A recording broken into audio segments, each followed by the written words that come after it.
So I want to thank everybody for joining us today. I'm excited to talk with Dr.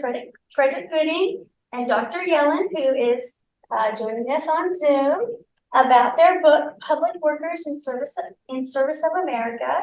And we'll do questions at the end of the presentation. So let me introduce both of our authors. Dr. Gooding holds the Dr. Ronald E. Moore Professorship in Humanities in the John V. Roach Honors College and is an associate professor at African American Studies. Geez, I can't talk tonight. Studies at Texas Christian University. He is the author of American Dream Deferred: Black Federal Workers in Washington, D.C. from 1941 to 1981. And Dr. Yellin is an associate professor in history and American studies at the University of Richmond. He is the author of Racism in the Nation's Service, Government Workers, and the Color Line in Woodrow Wilson's America. So welcome to both of you. I'm so glad to have you here. I'm going to turn it over to you guys to do your presentation, and then we'll come back for questions at the end. Sounds like a plan. Well, thank you for having us, Jennifer. Thank you to the City of Fort Worth and the Public Library System for hosting this event, as we're excited to share this new book that just came out in August from University of Illinois Press, entitled Public Workers in Service of America. I am joined with my colleague, Dr. Eric Yellin, and I wanted to just say from the very beginning that this book is actually the product of the labor of love, if you would. I think it is, a decade in the making. Dr. Yellin and I first met at a conference in Washington, D.C. He had already published his first book called Racism in the Nation's Service, and I was presenting on a panel as I was still working through my ideas, working on my first book, American Dream Deferred, as you heard in the introduction. And it's amazing how one moment can change your trajectory that can last for a lifetime. Because that one panel, that connection started a spark whereby we saw that we had a lot in common.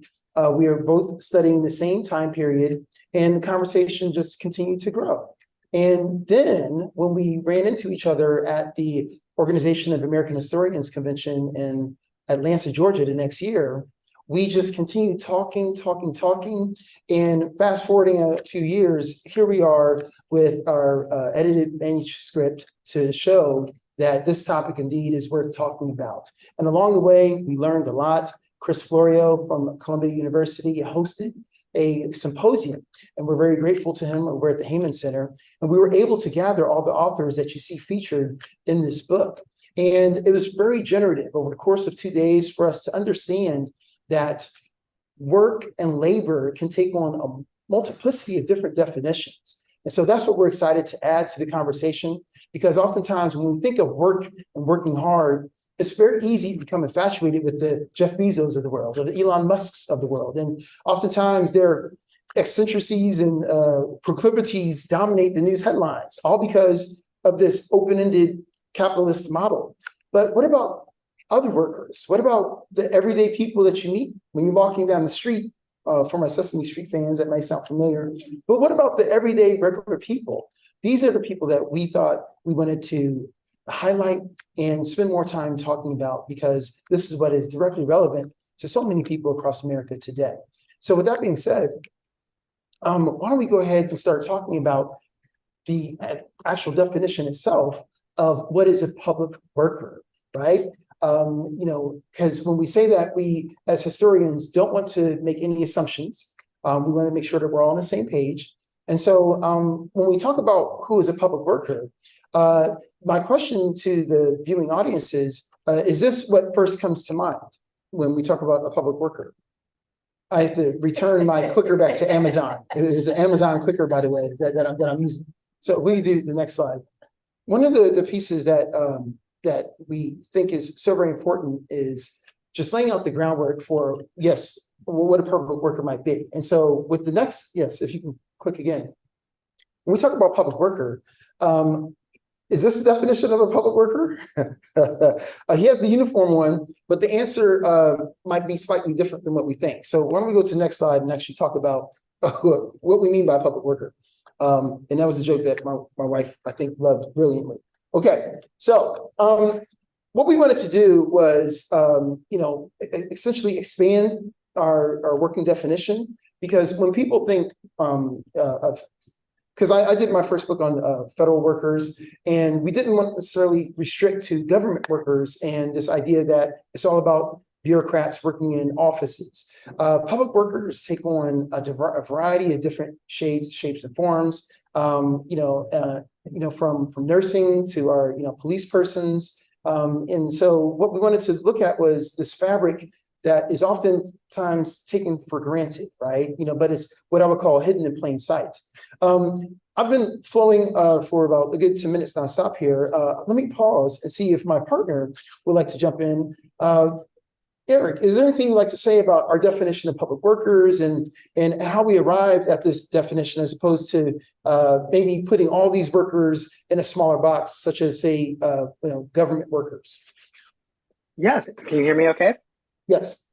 So, what Dr. Gooding said is exactly right. That even for those who are interested in labor and those who are interested in trying to figure out who's making the country run, sometimes leave out the people who are making the nation state, the government run, right? And so the book investigates and tries to bring to light all of those people who don't not only do all of the work that keeps the world, the lights on and the world going forward, but keeps the country going forward, right? And so when we started digging into that and we started asking people, most people imagine Washington and they imagine buildings with white collar workers and typewriters, and that's about it.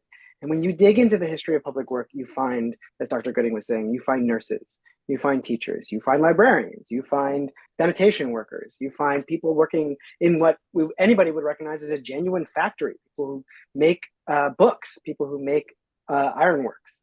They can all work for what we call the government, the state, the apparatus of power in our country. They all answer to that government. We decided not to call them government workers because it brings to mind that sort of Washington, D.C. They are public workers. They are people who work for the public, whose boss is you and me. Excellent. And another reason why I think we wanted to maybe shift and pivot slightly away from this overarching term of government workers can be explained with the following joke, if you would. So, in government parlance, what is an elephant? Well, an elephant is a mouse built to government specifications.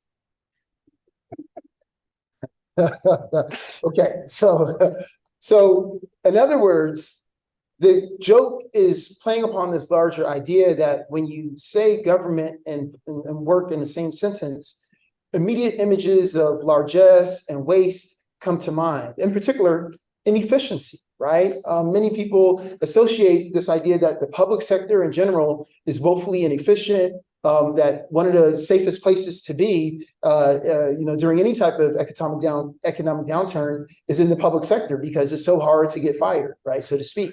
But again, I think what we want to do is herald and highlight the workers that make it possible for those in the private sector to pursue those open-ended incomes, right? And it's not possible without many people who faithfully are simply operating the mechanics of our nation's systems, whether locally or regionally or even on a national level. So that, I think that was one of the impetus of us wanting to have a broader picture in terms of the definition. And I think it's quite appropriate when you consider how, with the next slide, the data shows that this is a very significant group of workers, right?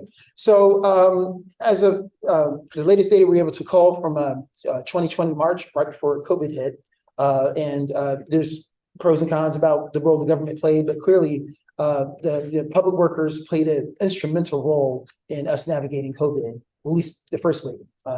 Word on the street is that there's a second comeback, but we're talking about $89.3 billion worth of payroll. This is a significant amount of money you can imagine. And that's not even talking about like the total amount of workers that could be classified, because the Postal Service, the United States Postal Service, when it reorganized to change its name from the Post Office Department, is considered to be a quasi-governmental entity.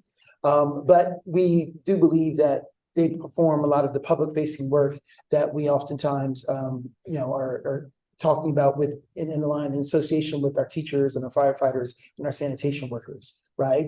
And also let's not forget and overlook our military personnel, right?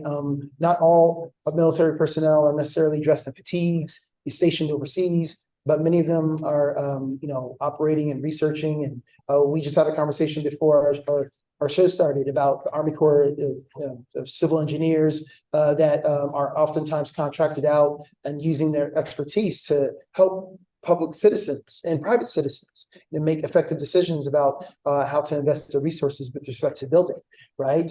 And so I think in short, as you see from the bullet points, it is clear that the public sector plays a vital and important part of our economy.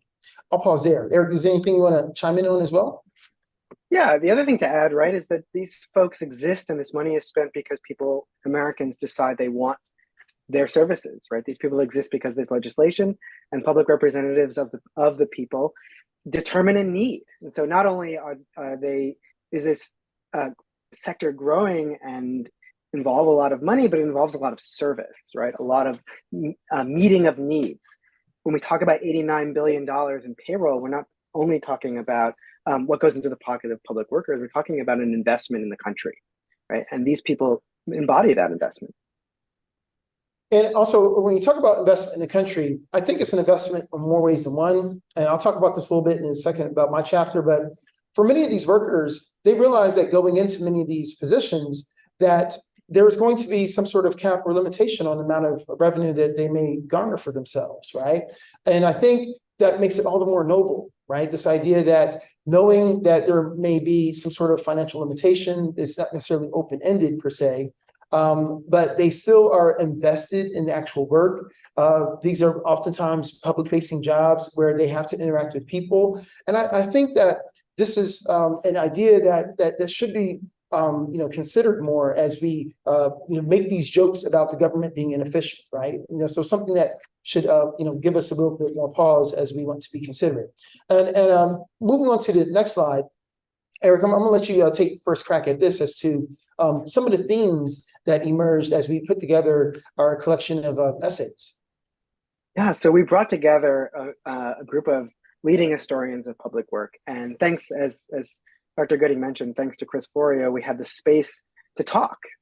Historians love to talk to each other, but this was a deep conversation about what if we actually focus our lens on public workers, what do we learn? What do we see?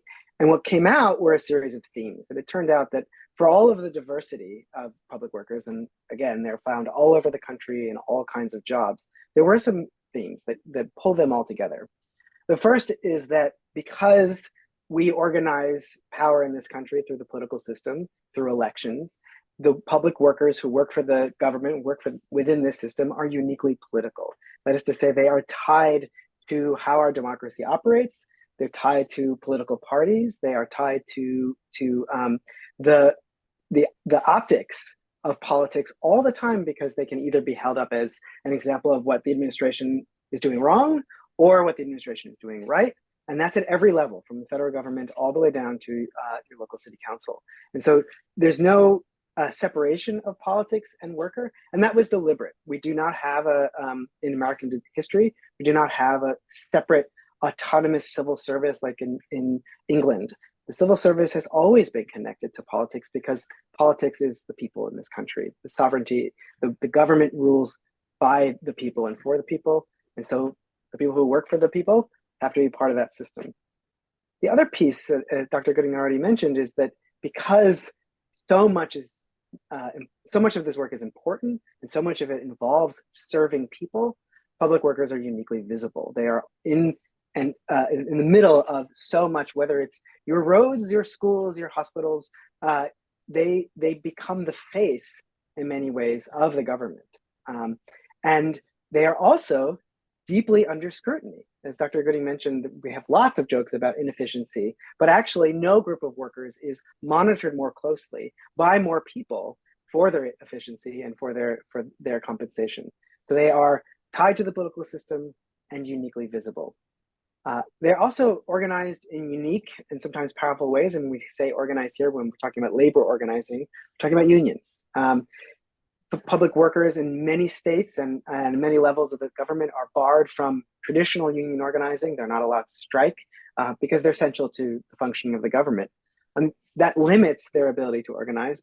And yet public workers have organized very successfully, in part because they are so visible and political.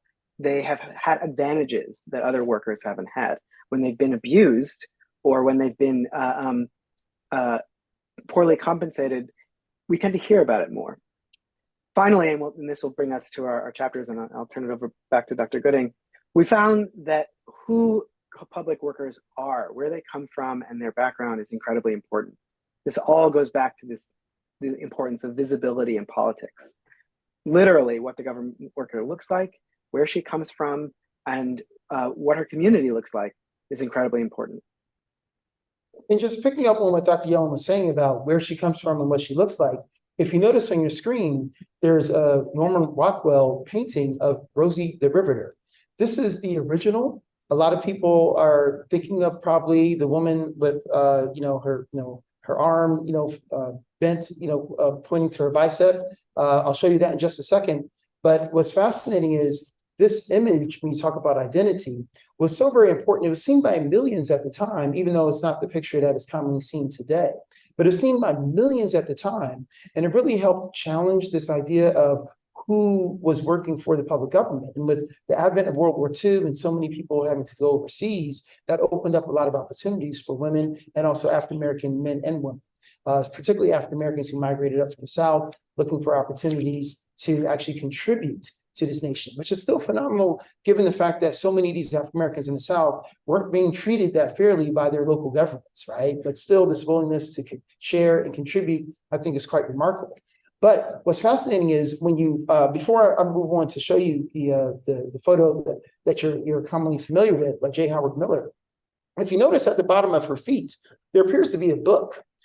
Jennifer, I don't know if you can read what that says at the bottom of her feet. It's kind of hard to read, but it actually says Mein Kampf. And so if we could click, what's fascinating is that this was used largely during the war effort and for the decade following. But then, even though it's seen by millions, it just largely faded into the background.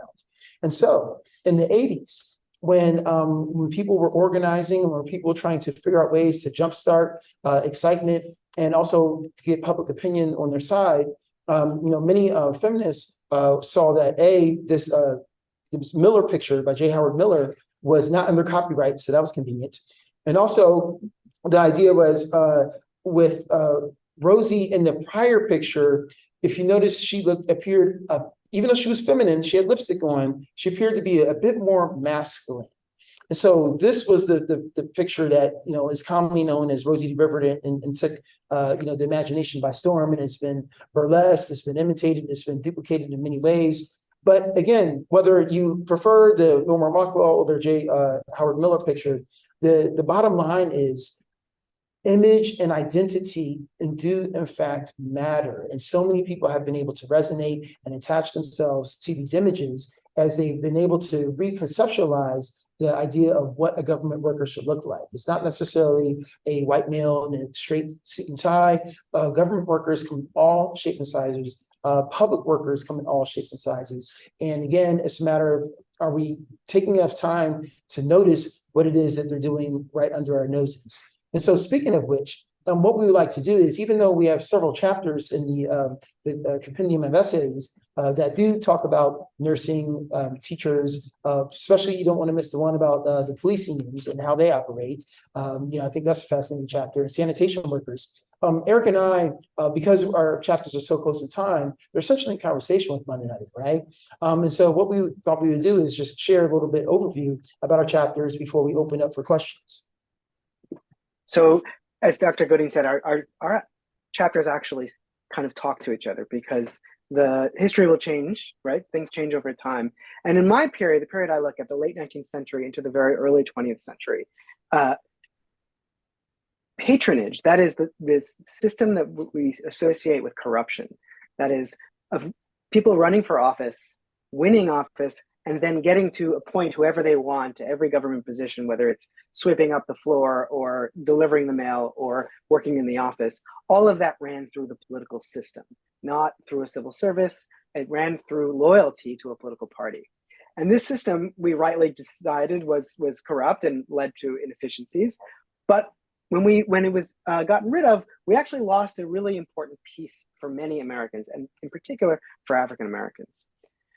It helps to remember that between 1860 and 1912, Republicans won 10 of the 12 presidential elections. That's party dominance. And when party has that kind of dominance, there's always room for corruption, but there's also room for patronage. And Republicans controlled the jobs that you could get within the government at the federal level and in many, many, many states. Because the Republican Party had a traditional connection with African Americans after emancipation and the Civil War, and the legacy of Lincoln and the legacy of Reconstruction, a brief moment of biracial democracy in the country, African Americans were deeply loyal to the Republican Party, and the Republican Party was deeply connected to African American communities. Because of that connection, Black men in particular, but also many Black women, found opportunities for jobs in government through this spoil system or through this patronage system. Jobs that they were qualified for, jobs that they, in most cases, took exams for and had to show their credentials, but also jobs that they would never have been given in the private sector. The private sector essentially ignored the capacity of African Americans to work at any level above the lowest jobs. In the government, because the Republican Party was making it possible to gain an appointment, African Americans not only wound up working for the government, they wound up earning promotions, they wound up managing offices. There are dozens of stories of offices in Washington, D.C., led and managed by Black men, in which all of the workers were white, and many of them white women. That wasn't possible in any other industry. It wasn't possible really in any other city except Washington, D.C. So here's a case where identity, that is the identity of African Americans post-emancipation and their connection as Black people to a Republican Party that honored their citizenship, that made decent employment, decent jobs, and work that fit their abilities, made it all possible, and created a burgeoning middle class in Washington, D.C. that was well ahead of anywhere else in the country. The flip side of this story brings us to Dr. Gooding. All right, so we go to the next slide. And there's Wilson right there. Next slide. So when we look at this idea of government worker and identity, I think building upon what Dr. Yellin was saying, in the advent of World War II, many African Americans decided to leave the South and search a better opportunity. So many decided to go to the North, but let's recall, everything in the North wasn't as peachy keen as it was made out to be. It wasn't just a dichotomy of the South was bad and the North was good. However, what I'm suggesting in my research is that of all places, Washington, D.C., our nation's capital, if there was one place you could go where arguably you would have a fair shot at testing out the ideas of meritocracy, where no matter what you looked like or what your gender was, so long as you performed and were able to perform adequately and competently, you would be compensated. Perhaps that would be in Washington, D.C. After all, that is the center of this idea of life, liberty, and the pursuit of happiness. Literally, government agencies are in the habit of maintaining the machinery of arguably the largest democracy that the world has ever seen, this great experiment, as Tocqueville referred to. So, for many African Americans, moving north to Washington, D.C. had a very special appeal. I would even analogize to saying, just like many immigrants came from overseas, looking at the Statue of Liberty, holding up her torch, give me your poor, your tired, your huddled masses, as this beacon of hope, of opportunity. I would argue that the Capitol building held a similar type of significance in that if there's one place I can go where I can be judged on my merit, it would be Washington, D.C. This is the center of all these ideas of fairness. And in many ways, this proved to be true. Many African Americans were able to secure middle-class, white-collar jobs for the first time. Because remember, so many African Americans were saddled in agricultural or domestic positions. Up until the war started in 1941, roughly 2/3 of all African American women were in domestic positions as maids, right? And if you had a job as African American in the North, you typically had the dirtiest or most dangerous jobs. So this idea that, okay, Jennifer, you type 60 words a minute, I type 65 words a minute, who should get the job? That's what it is, because we want the most efficient worker. It's not, I mean, again, she has better glasses than I do currently, but the idea is if I can type faster and better, I should get the job. And so that was a very powerful equalizing playing field for many African Americans. And as Dr. Yellin had referred to, many African Americans financially benefit. It's no secret or coincidence that Prince George County, the county in Maryland directly outside of Washington, D.C., has the highest per capita income for African Americans in the entire country. And again, this is not Northern California where we're talking about tech and industry. We're talking about government was the industry, right? For the first time to have a stable job with benefits. This was a very powerful move that allowed for the creation of Black middle class. We go to the next slide. However, just as we know in the private sector, there are still, shall we say, areas of growth when it comes to racial discrimination, gender discrimination. You can imagine that in the public sector, with public workers, they also had to navigate some of these difficulties as well. Even though the system is designed for meritocracy, not to be cynical, but I'd like to analogize that racism is equivalent to water. What do I mean?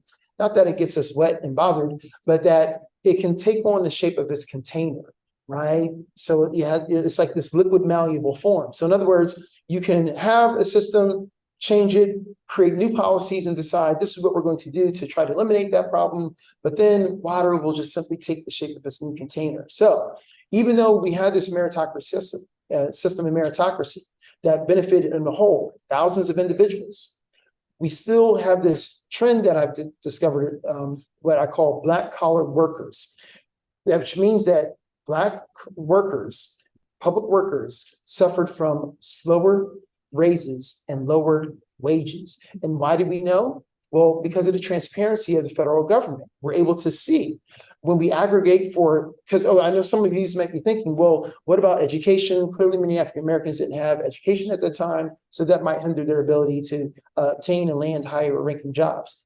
That is partially true, but when we aggregate out for education, we still see that African Americans suffered from lower raises and slower promotion rates and lower wages. After all, many brilliant individuals, such as the accomplished writer Richard Wright, started off in the post office because that was the only place where he could find a job. So many college graduates ended up working in the post office because, as the saying goes, there was always work at the post office at least. And that's the name of a book by Philip Rubio, UNC Press. But going back to this Black collar workers, the next slide, please. What we see is, unlike the private sector, whereby many companies will hold their cards close to the chest.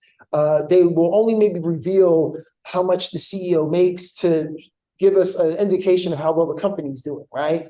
But in terms of the rank and file, that's their business. You might be able to parse through the shareholders report, but chances are very low that you're going to find out exactly what the salaries are and how they change over time.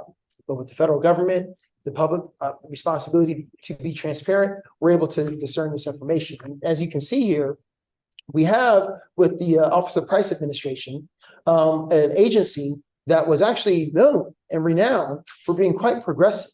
It was run by a number of sharp Jewish lawyers who also felt the pain of discrimination and ostracization. And so therefore they were quite intentional about hiring African Americans, hiring women, and providing opportunity. But even still, we see that when you click again on the slide, that most of our African-American workers are saddled in the lower level positions, right? So of all the numbers you see on screen, 891 jumps out as the largest, right? So over 85% of all the Black workers are concentrated in the lower level positions. Now, mind you, these lower level positions were still paying more than a domestic worker. But at the same time, in terms of the opportunity to advance, that was very, very difficult. Also, there were instances I found in which, because it was a Black manager, many white workers would actually pose a strike and actually refuse to take instruction from a Black manager, even though the Black manager earned that position. So these were some of the difficulties that we had in the wake of Woodrow Wilson segregating the federal government, because that's what Dr. Yellin was talking about. What really helped divide this wedge in between workers was in 1913, the postmaster Alfred Burleson, and by the way, we're in this city, near the city of Burleson, but Alfred Burleson complained, when you talk about this idea of productivity and progressivism, he complained that his workers were simply not able to be efficient because they had to share glasses and sheets with African-American workers on the same rail cars, right? They're drinking orange juice out of the same cups. It was demoralizing to the white workers. So Alfred Burleson made his case, and just a month into his presidency, Woodrow Wilson agreed. So it wasn't until after World War II that a lot of these barriers came down, but literally, Jennifer, they would actually stack up cabinets up to the ceiling in between Black and white workers working for the same agency, working for the same government, right? And so it was just quite bizarre to see to what degree that these divisions would run, right? When we talk about water taking the shape of this container. And so the next slide. And so we see how very few African-Americans were able to obtain some of the higher ranking positions. When you look at the chart here as far as attorneys or the rationing directors. Next slide, please. And so click it one more time, please. And going back to what I was saying about once we aggregate for education, we still see how an overwhelming percentage of African-American workers were stuck and saddled in the lower wage positions. This is what the data tells us. And so this is how we're able to see to what degree that our federal government took the lead in so many ways and provided opportunity, but at the same time still fell prey to the vicissitudes at the time, which was racism. Next slide, please. And so where does that lead us in today? Well, as we fast forward into today, I still think that we need to keep our eye on the ball, proverbial ball, so to speak, because even though conditions have changed and I think are improving, after all, we now have the Civil Rights Act that blessed us with Title VII. So for the first time, many individuals were able to seek financial penalties for being discriminated against. Before in history, we haven't had that. And so even though we had laws and had policies, they weren't as effective because there was no repercussion. I mean, think about how many of us would probably speed even less. Well, if there wasn't a financial penalty associated with a ticket, or should I say, we probably speed even more, right? But knowing that if you do get caught, you are going to have to pay a fine, that has a chilling effect, right? Or at least when you see an officer on the road, it has a chilling effect. And so that's the same idea with Title VII. It creates this chilling effect as far as whether you believe in equality or not, you're going to modify your behavior because you don't want the financial penalty. That being said, we still see how many African-American workers and many of our women workers out in public are still in some of the most precarious positions. And so when we talk about the need for furlough, or we talk about when we need to cut jobs, or we talk about potential shutdowns, it is typically the African-American workers that are hit first and hit the hardest, right? And also when we criticize the government, we also have to be mindful. Yes, I know there's a lot of jokes about, say, Fauci and the role that he played in COVID. I thought he did a good job. But the idea is that when we think about 9/11 being this past Monday, where my colleague, Dr. Eric Yellin, was cheering on the Jets, or at least was trying to. They won the game, Eric. They won the game. They won the game. They won the game. But when we think about 9/11, let's not forget, for those of us who are old enough to remember when it happened live, in the immediate aftermath, all the thinly veiled critiques about if those TSA workers had just done their job, what type of workers are we talking about, right? We're talking about mostly lower wage African-American workers in many of the larger cities, right? And so this is where this love-hate relationship with the government or public-facing workers oftentimes continues. Next slide, please. And so what we want to do with putting together this collection of essays is simply bring to the forefront a large group of workers that we feel are absolutely vital to our economy, and also not just to our economy, but to our daily lives. I mean, I think if we were to sit and reflect, many of us can count public-facing workers that we know in our own family or in our own friendship circle, and people that literally help the world go round. And I think to the extent that we focus only on private sector workers, and to the extent that we disparage public sector workers for their security, maybe if anything, we should be asking more questions about the private sector and how it's operating and why it perhaps doesn't provide people with more security and provide people with more incentive to want to do their best work. I mean, think about how COVID threw a lot of people in the lurch, from the private sector, right? In terms of the angst that they felt and the lack of connection.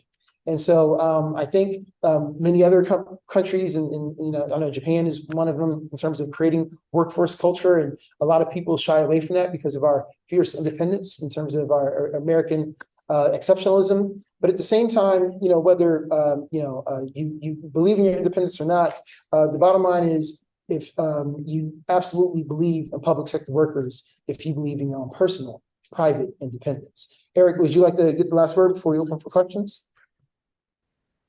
Let's go for the questions. Oh, you said it well. All right. So I'll start, and then we'll do audience questions for me. So one of the things that really struck me about the book is you can see as it kind of goes through time how organizing with labor really ebbs and flows, and there'll be a big uptick, and then it will kind of die down. And it seems like we're in an uptick in this current cyclical nature. But can you talk about what drives kind of the ebb and flow of organizing? Do you want me to start? Or do you... Oh, sure. I couldn't tell if you took a breath. I'm sorry. You're a tiny little screen to me. I'm curious what Dr. Gooding was going to say, but I would say that, one thing to remember is that these ebbs and flows, the rise and fall of labor, it's not so much that labor organizing dies down, it's that it gets suppressed, that it doesn't, that these rises and falls are the product of policy and action by leaders. So there's a massive unionization beginning in the 1930s because the Franklin Roosevelt administration is behind unions and honors unions and honors collective bargaining. And then in the late 1940s, we get Taft-Hartley, which is a law that is essentially designed to kill unions and make it much, much more difficult to organize. And you can see almost directly the unionization fall. We get some rise again with civil rights action in the 1960s. Unions get some energy again, and then we get to the 1980s when the federal government's policy and Ronald Reagan's policy is that unions are not to be respected. And so I think one of the things that we're seeing now with an uptick in organizing is some room that was made by political organizing, really with the Obama administration. And some of it was not necessarily by Obama or for Obama. Some of it was critical of Obama. The Black Lives Matter movement galvanized a lot of people into the streets, and folks who had long simmering problems in their workplace started to look at themselves and look at their workplaces and think, could this be better? Is there a way to bring people together? And the kind of organizing that the Black Lives Matter campaign pioneered through social media and through women and in the streets, that reverberated back to unions. And I think that we're seeing an uptick because there's been opportunity. And also I'll just add on to that, this idea that I think also it's a matter of noticing an uptick in which particular areas, because in many sections of the private sector, when there's organizing, I sometimes question whether it receives the same type of, say, negative attention as, say, public sector workers. Remember, Dr. Yellin had mentioned earlier that because of this public facing role that they have and so many eyes are looking, almost this presumptive idea that you should be grateful for, what you have. And so if you're going to actually stop the economy, or if you're going to slow it down and inconvenience me, then now all of a sudden I'm going to not be as supportive of your cause. Right. And so when I think about the Red for Ed in Arizona, or I think about the teachers organizing out in California earlier this year, oftentimes many members of the public are looking directly at the personal inconvenience. Right. But in many ways, what we need to look at is, why would teachers who in so many ways sacrifice, and we know that they're grossly underpaid, and we know that they're overworked. And so for them to say that, I know that my students are going to miss class, that means that they're telling us something. That means that they're not just fighting for more money necessarily. I mean, that's a part of it, of course, but it's for the better working conditions usually. That oftentimes gets lost in the shuffle with many of these conversations. Meanwhile, I don't know if you all heard or remember even the news story, but earlier this year, not African-American, but American Airlines pilots quietly settled their labor dispute, right? Their union. And the bottom line is they went from millions to even more millions. And the idea is that it was one of those deals where it was handled quietly, it was handled relatively quickly. And I don't think it draws quite the same amount of ire, only because maybe there's this perception that there's more choice, even though there's only a few airlines that we actually have. They're nicely disguised oligarchies, right? But there's this perception of perhaps more choice. And also this idea of, well, what their airline pilots are doing is so important, and for me to handle my business and get to my meeting or get to my function, get to my convention, I need this pilot, I need them taken care of, right? Let's make it happen. So, there's oftentimes these shift in attitudes. And I think to the extent that we could simply just level the playing field and say that, many hands make the load light. I mean, the airline pilot getting us to the conference is just as important as once you get to the conference, your ability to take that, that train into town because you wanted to save on your Uber fare and that train to be operating safely and on time, in an efficient manner. So in other words, so many workers are involved. And so for us to prioritize based upon our own personal proclivities, I think might be a bit judgmental and unfair.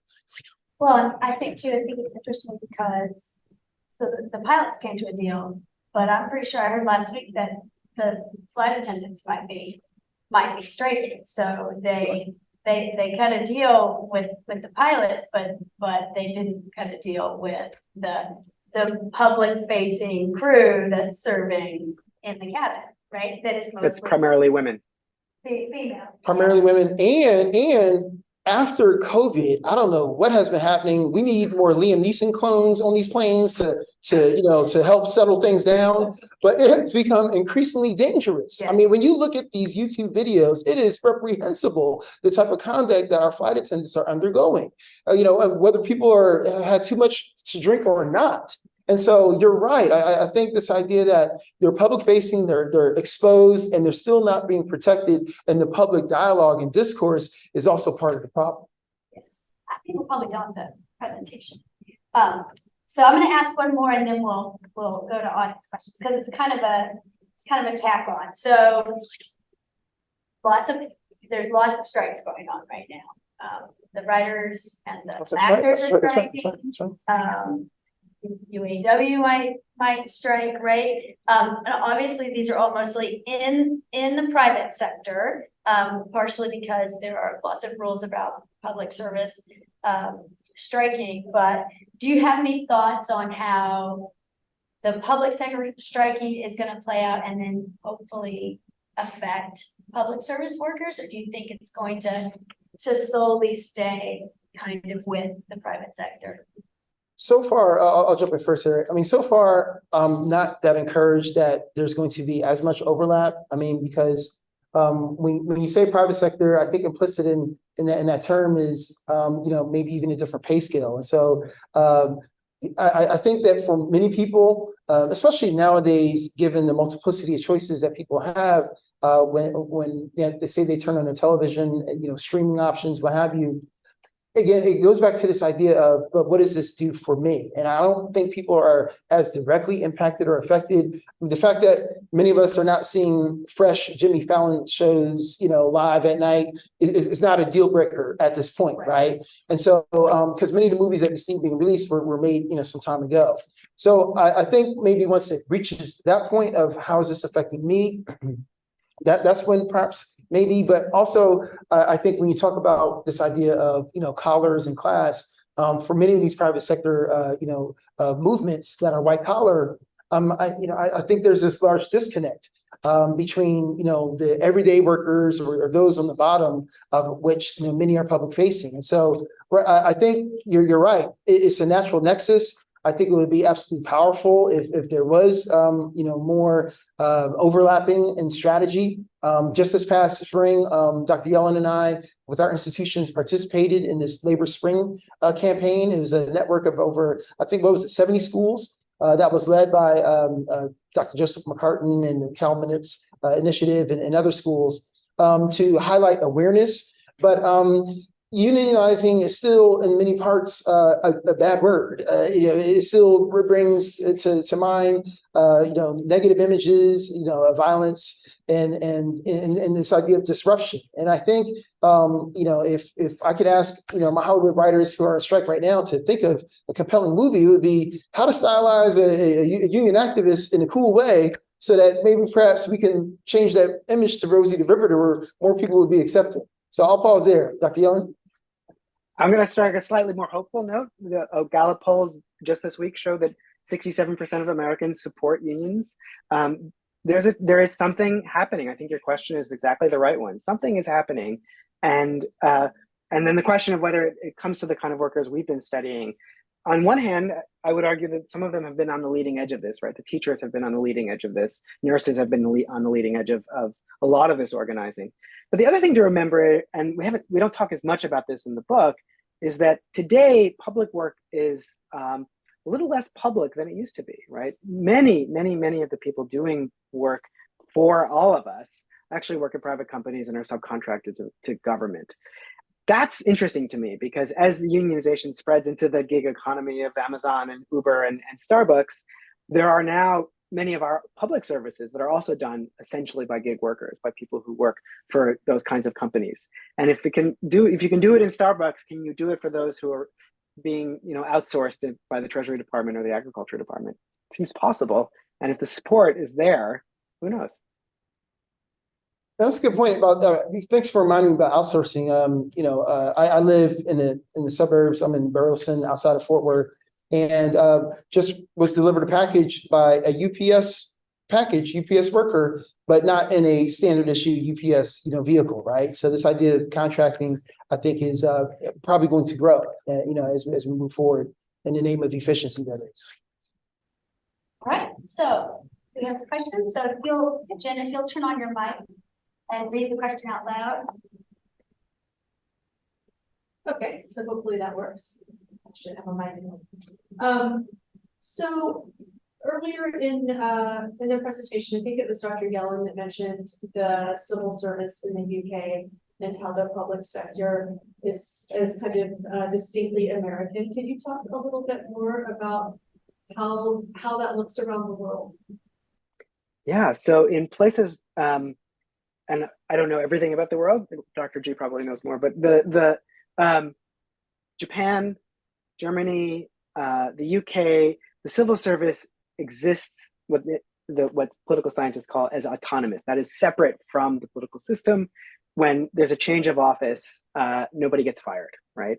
In the United States, there is a civil service. There's a rank of workers who are, in theory, separated from the political system, but the vast majority, particularly in these senior executive positions, are still in one way or another connected to the political system.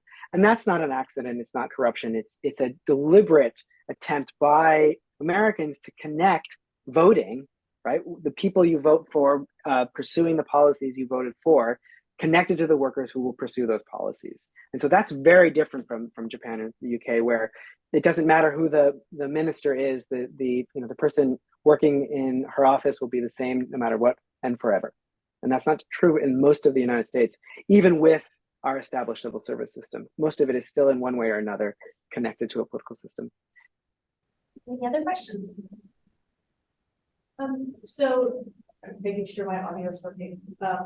So across the US, do you see big variations in perception of public workers? You know, whether that's rural, urban, or, you know, Eastern, Western, Midwestern? Based on my research, I found that particularly in the large urban areas, that's where some of the organizing has been quite strong, right?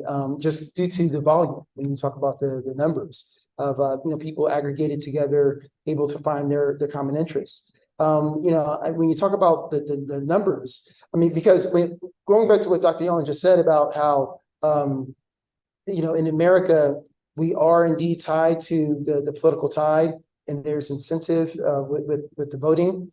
I think that what was so very fascinating for African Americans was, I think in so many ways they entered the political realm through the back door, because rather than vote people in and have people grease the skids, so to speak, for more opportunity, it was African American workers, mid-level to low-level workers, who were able to penetrate and gain hold in the system. And from a grassroots standpoint, just by sheer numbers and volume. When you had, during the 1940s, segregated cafeterias all throughout the city, but most of your workers are African American, well, in order to be effective and efficient, you need to desegregate the cafeteria, right? So that's where the government was able to lead in so many ways. And then by having this large mass of workers, the dots were connected in a reverse fashion, as far as individuals then seeing themselves as part of the government, and then seeing opportunities to perhaps run for office. Because let's not overlook the tiny detail that, at least in today's climate, in order to run for these premier positions, resources are required. For a senator position, if you want to run for Senate, right? Senate, there's only 2 for each state. Jennifer, Millions of dollars. well, how many millions would you guess? I'll tell you when I last checked what the number was. A Senate seat. I'm thinking like the most recent one we had, it was like in the tens of millions of dollars. Correct. That's in like 60 million, right? So either whether you're a millionaire or not, and many of our senators are indeed, shall we say, financially stable, they're connected to people who are financially stable, right? And so when you talk about politics at that level, I think African Americans are still developing. I mean, you're talking about, for being locked out of a system for so long, it's clear to understand why or how. But just looking at the sheer change of tide of numbers, I mean, you go from a paltry amount of African American presence in the city of Washington, D.C. before the war to Washington, D.C. by 1971 being nicknamed. Do you know its nickname? Mm-hmm. It was nicknamed the Chocolate City, because of the heavy presence of African American residents, due in part to workers, who had come for federal jobs. So in 1971, there was 71% African American population in Washington, D.C. So when you have those type of numbers, I think the organizing is a lot more robust, and it's a lot more easier to facilitate in the larger cities as opposed to the rural areas. Great. We've got about 5 minutes left. So I'm going to ask my writing question, because we always try to ask a writing question for author visits for our aspiring authors out there. So this book is a little different than the ones you've written, in that you've both written a section in the book, and then you've been editors for the rest. Can you talk about how that works, and how working with a co-writer or a co-editor works? Well, I'll let Dr. Yellin have the last word on this, but let's just say it takes a healthy dose. Oh boy, I mean, listen, you should probably put editing a book volume under the definition of herding cats, in the colloquial dictionary, because when you're dealing with very important people, many of the scholars we're working with are accomplished, they're busy. Deadlines are polite suggestions, right? So, but at the same time, it's absolutely phenomenal to see a draft evolve over time, and to have the influence and say, well, can you talk more about this, and can you edit that, and to copy and proofread, some of these names. I think it's kind of neat, to say, okay, well, at least for this day, my grammar is better than a national historian, right? But I think it was just very generative, just to see how many people are able to see a very similar issue from different angles, and how all spokes just led to the center of the wheel. And I think that as a result of the experience, which hopefully is what happens when you write, I think we were able to learn, grow, and walk away with a profound appreciation for one another as colleagues, but also for the people that we're talking about. Yeah, I would add, well, first of all, I could not have asked for a better partner. As Dr. Gooding said, some kind of weird spark went off years ago, and I think most people find him smart and delightful, but I found him particularly smart and delightful, and that was really generative, and then kindness, right? So much of collaborative work is about kindness, and I couldn't have asked for a kinder partner. Being a historian can be pretty lonely. A lot of the work is solitary in archives, trying to figure out what that cursive handwriting says, and so to have someone to talk to about that, and in the case of our whole group, the symposium over 2 days that we had brought people together out of their archives, out of their offices, out of their dusty, moldy books to talk to each other.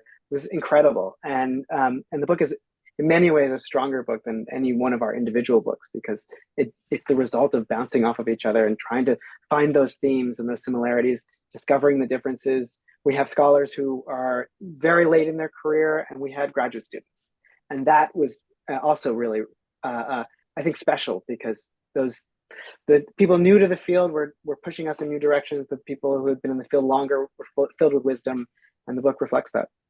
All right. Yeah, and so there you have it. In the microcosm, by talking about people coming together so they can move forward together, we in many ways had to learn how to do the same. I think that's a great place to end it. So I want to thank everybody for joining us today. We hope you enjoyed the discussion. And we have a couple of author visits in October that are going to be focusing on exploring the Dallas-Fort Worth nature and Texas state parks. And we would love for you to join us. Please visit our website at fortworthlibrary.org for more information. Thanks. And thank you, Dr. Yellin, for joining us remotely. Thanks for having me.